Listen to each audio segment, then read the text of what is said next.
Paper फुटीच्या मुद्द्यावरून cockroach जनता पार्टीनं नरेंद्र मोदी सरकारला जेरीस आणलं। अखेर सरकारला झुकावं लागलं आणि केंद्रीय शिक्षण मंत्र्यांना राजीनामा द्यावा लागला। तो वाद पूर्णपणे थंडवण्याआधीच आता सोशल मीडियावर एका नव्या पार्टीनं धुमाकूळ घातलाय। या नव्या पार्टीचं नाव आहे E20 जनता पार्टी। E20 जनता पार्टीचे 24 तासात 3 लाखांहून अधिक फॉलोअर झालेत। आता या पार्टीच्या नेमक्या मागण्या काय आहेत, सरकारला E20 पार्टीमुळे धडकी का भरली, हेच मी तुम्हाला सांगणार आहे। नमस्कार, मी महेश नाकाडे आणि तुम्ही पाहताय थोडक्यात। मीम्स, सोशल मीडिया पोस्ट आणि व्हिडिओंमार्फत चालवलेल्या या मोहिमेनं थेट सत्तेत बसलेल्यांची झोप उडवली आहे।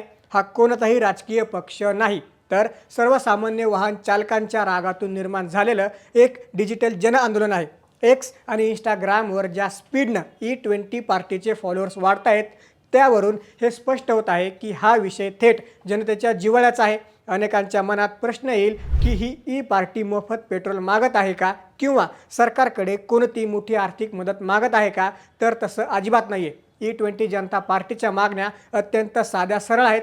देशातील प्रत्येक पेट्रोल पंपावर E20 पेट्रोलसोबतच 100% शुद्ध पेट्रोल देखील उपलब्ध करून दिलंच पाहिजे। वाहन चालकांना त्यांच्या गरजेनुसार आणि आवडीनुसार पेट्रोल डिझेल निवडण्याचा पूर्ण अधिकार असला पाहिजे।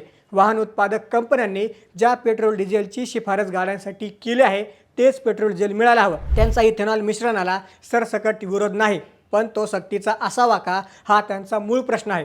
दुसरीकडे गेल्या काही दिवसांपासून पेट्रोलमध्ये इथेनॉल मिसळण्याच्या मुद्द्यावरून केंद्रीय मंत्री नितीन गडकरी यांना सोशल मीडियावरून प्रचंड ट्रोल केलं जात आहे। पेट्रोलमध्ये इथेनॉल मिसळलं जात असल्यानं वाहने बिघडतात, असा आरोप अनेकांनी केला आहे। यावरून प्रचंड संतापही व्यक्त केला जात आहे। नितीन गडकरी यांच्याकडून त्यांच्या मुलाच्या इथेनॉल कारखान्यासाठी इंधनात इथेनॉल मिसळण्याच्या निर्णयाचं समर्थन केलं जात असल्याचा आरोपही करण्यात आला आहे। या सगळ्यामुळं मंत्री नितीन गडकरी यांना सोशल मीडियावरून प्रचंड ट्रोल केलं जात आहे। धर्मेंद्र प्रधान यांच्या राजीनाम्यानंतर आता पुढचा नंबर नितीन गडकरी यांचा असल्याचा दावा अनेक सोशल मीडिया अकाउंटवरून केला जात आहे। CJPच्या आंदोलनामुळे मोदी सरकारमधील एक विकेट पडली। आता E20 जनता पार्टी रस्त्यावर उतरली तर सरकारचा पुन्हा नाकीनऊ होईल, एवढं मात्र नक्की।